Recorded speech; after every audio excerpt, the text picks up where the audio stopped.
Hey everybody, it's your girl Nell, and welcome to another episode of Simply Nell's Tiny Studio. Thank you so much for hanging out with me here in the Tiny Studio. And it is Saturday, August the 23rd, 2025. And I don't know how many more Saturdays that I will have. I have my upcoming semester. It's not going to allow me to just pop on, pop here in the Tiny Studio and yak with you and post on the same day. It's just not going to be happening. I have 3 classes coming up plus labs to go with those classes. So I'm going to be very, very busy. But I will most definitely attempt to film and then schedule that video to post here on Saturdays. Today, I was supposed to be filming a video to show you guys how to make a granny square, but I did not do that. And so that video will not be posting today. It'll probably post sometime next week. I am drinking turmeric tea because I'm having some arthritic issues. Today it is raining outside. It's rainy season, so it's always raining right about now. But listen, I ate some tacos. My son made tacos on Thursday and then a taco bowl on Friday, and I indulged, and he makes the best tacos, and it was so good. But beef, oh my god, beef just does something to me. It causes inflammation, and that's where, I was just a really big hard head, knucklehead, and so now I'm paying for it. However, the pain is not bad. I made some potions last month to put on my feet when I began to feel the pain of inflammation, and so that's been helping out a great deal. And of course, turmeric tea helps helps out really a lot. And so that's what I would advise anyone's, if you feel you have arthritis, start drinking turmeric tea. You can take turmeric tablets.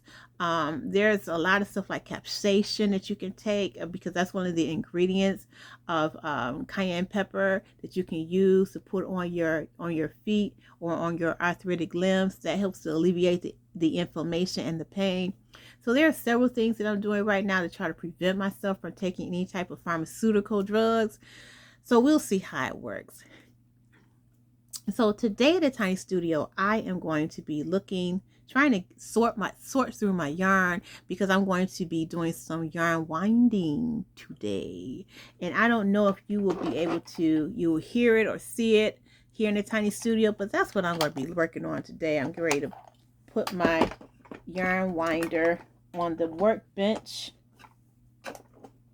and try to get organized, for the fall winter season, so that when the orders begin to come in for, different wintry items, I will be nice and organized and ready to, handle the business. I'll be using two yarn winders today. The first one is my small yarn winder that I just showed you. And then if you are a regular Tiny Studio subscriber, then I have 2 yarn winders. And the first one was this regular size yarn winder that I have, which is small, and it makes small cakes of yarn. And then I have a larger yarn winder right here, and I purchased this because I misplaced the smaller yarn winder. And so the Tiny Studio is tiny, and so when I store things, sometimes I forget where I store them, and so I ended up buying a larger yarn winder. And that's fine, because I can use the larger yarn winder for larger skeins of yarn and to make when I say larger skeins of yarn, I mean like chunky or bulky weights of yarn, and I can make cakes with that. Or I can make larger cakes with normal size or regular size weight yarn with this yarn winder. So having 2 yarn winders is really not a bad thing after all. So what I want to talk to you guys about is a little bit about relationships. And it's Saturday, so we can talk about whatever we want to talk about, right? We can talk about whatever we want to talk about. But let's talk about relationships. And I've been married for like 36 years. And I remember when my husband and I first got married, that first year was the roughest year. There was lots of sex, but it was rough. It was rough because you have 2 different personalities coming together to build a family, to build a lasting monogamous relationship. And the other day I was talking to my husband, and I had heard something. I don't know, we were watching something, but I heard somebody say that they had never been asked to be a girlfriend. They were never, no, they had never been asked to be a girlfriend by a guy they dated, even though they had like maybe 3 or 4 kids. And I said that that's really interesting. I thought that was remarkable because, um, in my short time of dating, I had never been asked to be someone's girlfriend either. I don't know what it's like to be asked to be someone's girlfriend. No one ever asked me to be their girlfriend. I've never had a man or a boy ask me to be their girlfriend. I guess it was just understood that I was their girlfriend. I don't know, but I never had anyone send me a letter say, "Do you want to be my girlfriend? Check yes or check no." Yes or no. I never had that experience. Even when I don't know if because the guys were too shy, they were, scared, or if what was understood did not need to be, openly explained. I don't know. But I never had that experience. Even with my husband, he never asked me to be his girlfriend. He likes to say this. He said, "No," he said, "You were my girlfriend, but I wanted you to be my fiance. So when I finally asked you, I didn't ask you to be my girlfriend, I asked you to be my fiance." And I have to say, yeah, that's true. That is true. I wasn't his girlfriend. I was his fiance. He felt that fiance was better and more pronounced than just a girlfriend. And so, I really started to think about that. I really, and it really bothered me. I mean, I've been in relationships before, but no one has ever asked me to go with them. Would you go with me? What about that? I've never had that type of conversation. I had a guy that I really like ask me, what did I think about friends with benefits? He did. I was just a young, I was like 17, 18 years old. I was a virgin.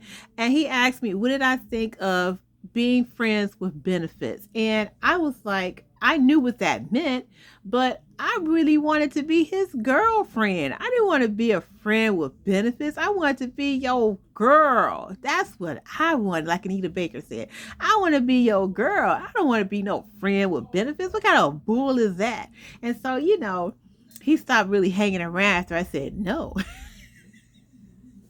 What do I think of friends with benefits? Was the question. And I was like, I don't know. But what I do know is that it's not for me. It's really not for me. And then he just started cutting off all communication, which I can dig because I didn't understand it then, but I get it now. What's the point of wasting your time with somebody that's not really, willing to go your way?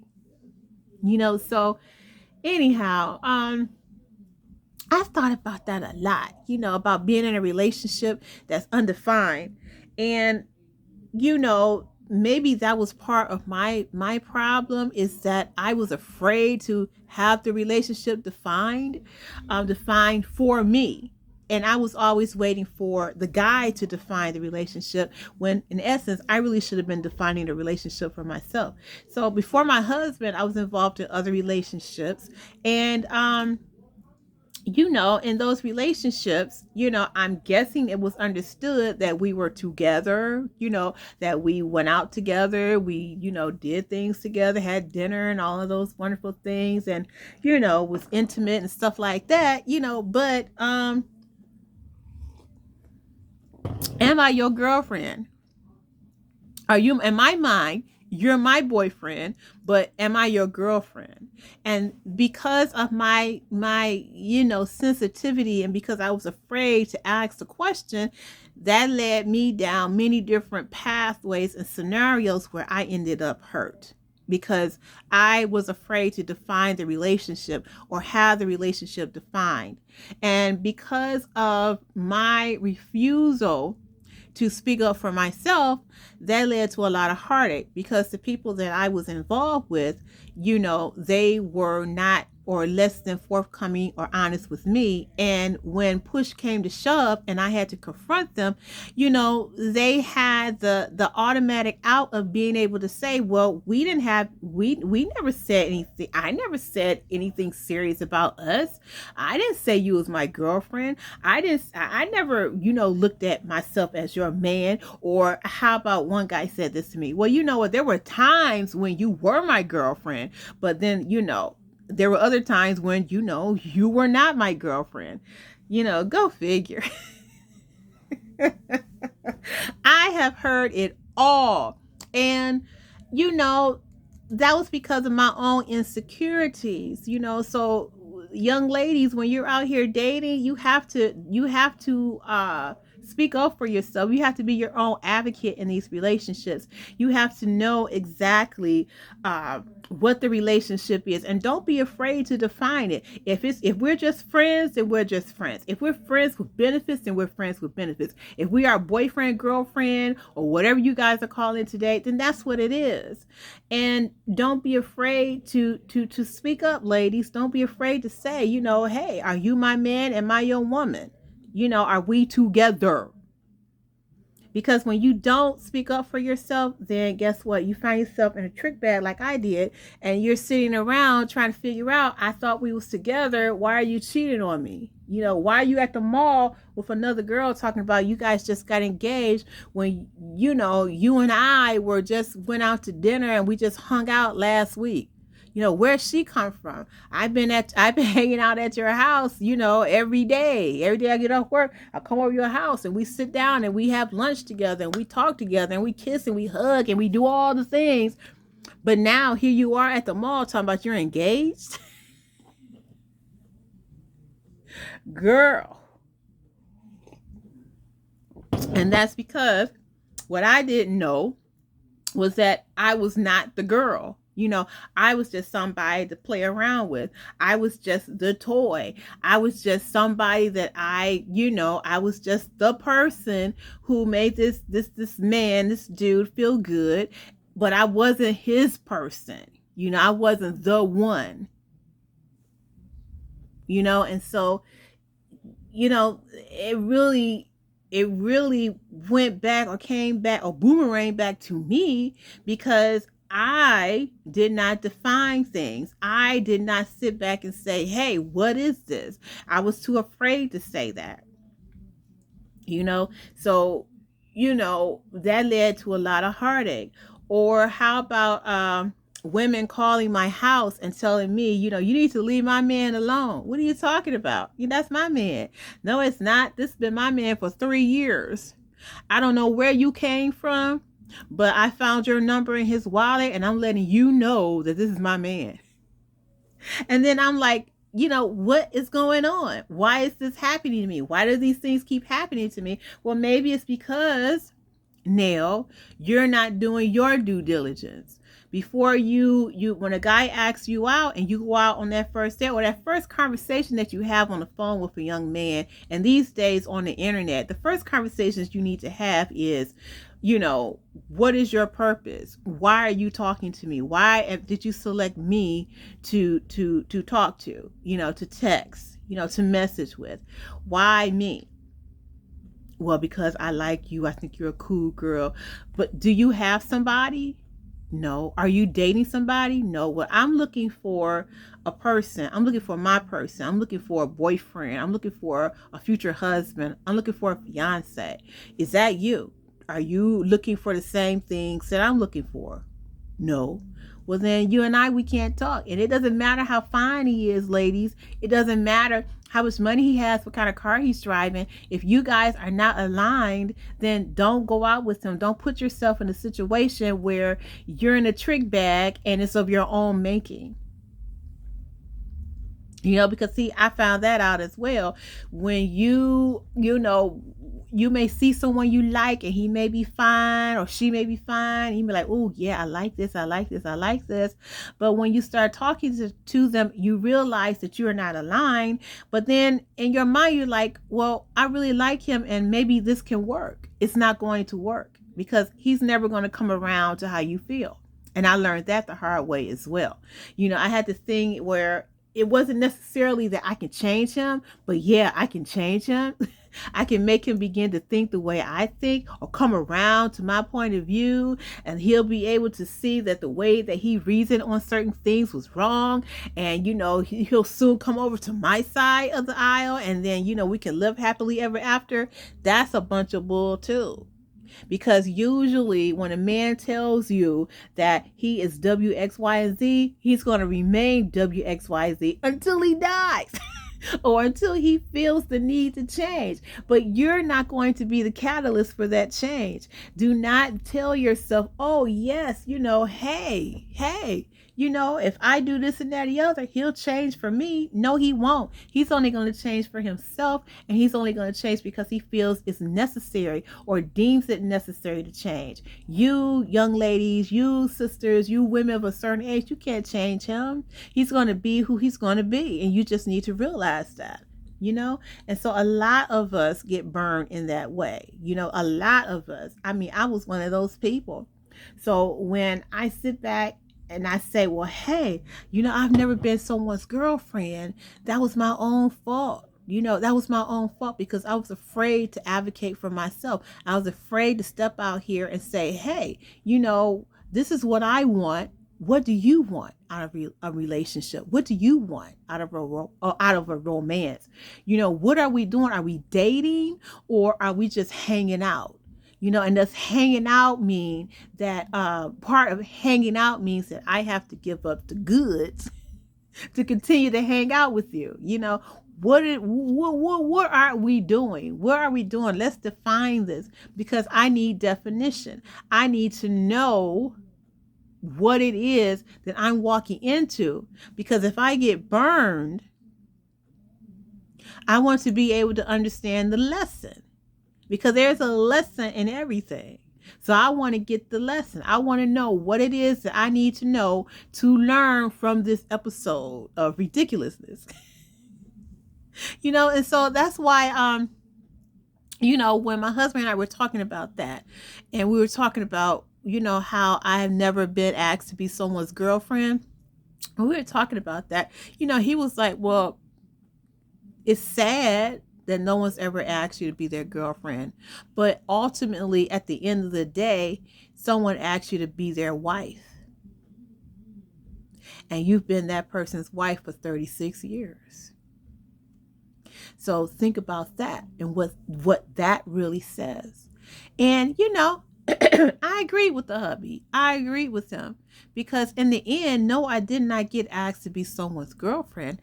I got asked to be someone's fiance, and then I got asked to be that same person's wife. And so that says volumes. That says a lot. That says a lot about the character of my husband, and it also says a lot about the character of the dudes that I was involved in a relationship with. But here's the thing about how I got to the point where my husband asked me to marry him. Here's the thing. I had been burned so many times in different relationships. I had been cheated on, and lied to. And so I had got to the point, and my young Nell had arrived at the point where she began to advocate for herself. She began to speak up for herself. And the relationships that she was, finding herself in, I started finding myself in, I started asking questions. And one of those questions were, what is this? Are we together? Are we in love?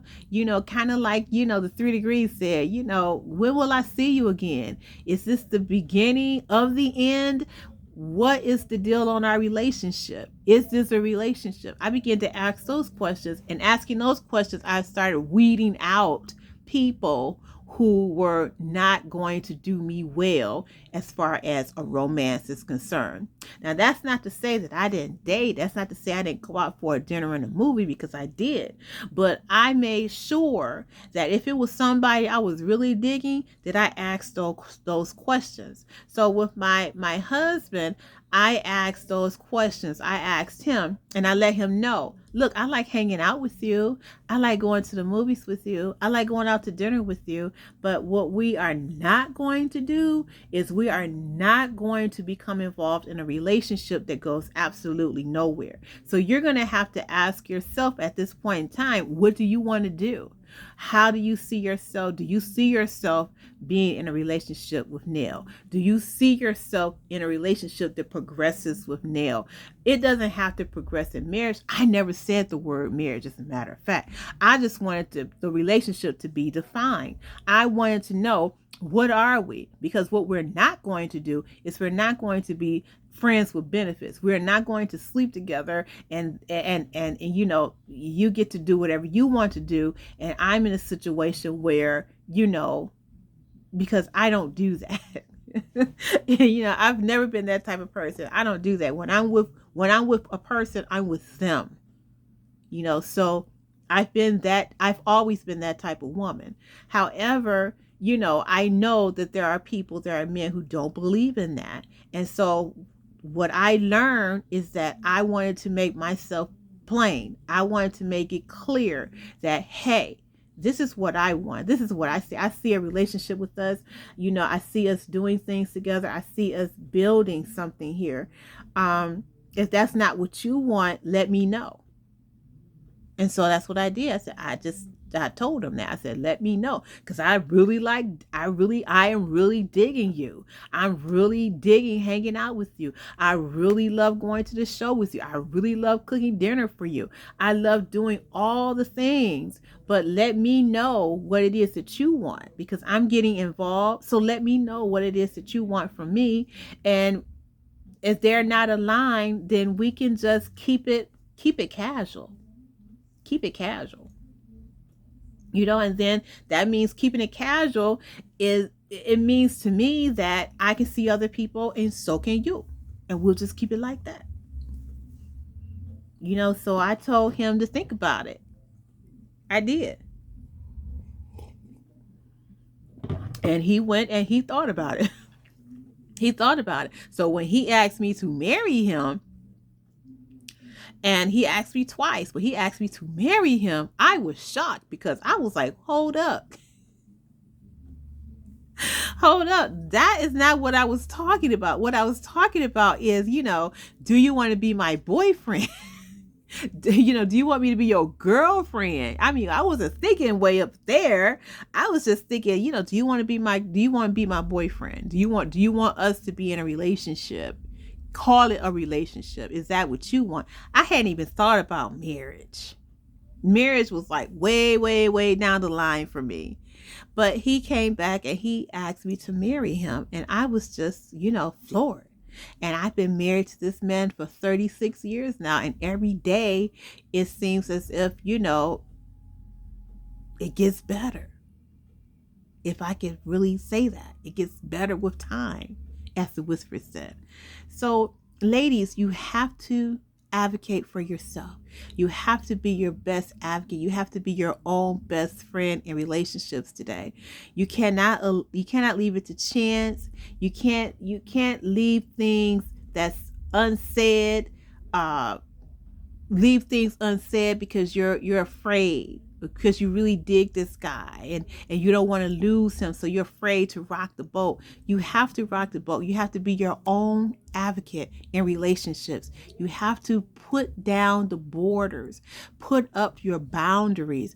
Let men know how you feel, okay? Because keeping quiet will get you hurt.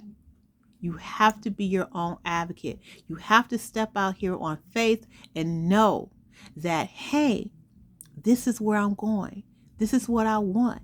And I'm willing to go through the process of weeding through the ridiculousness to find that one person that's just for me. So I'm going to get started winding this yarn, and I'm going to see you guys a little later. I'll probably see you next week sometime, and I will have the video up about how to make a granny square and a whole lot of other goodies here on the internet, on well, here in the tiny studio on YouTube. So I hope that you enjoyed that little relationship chat.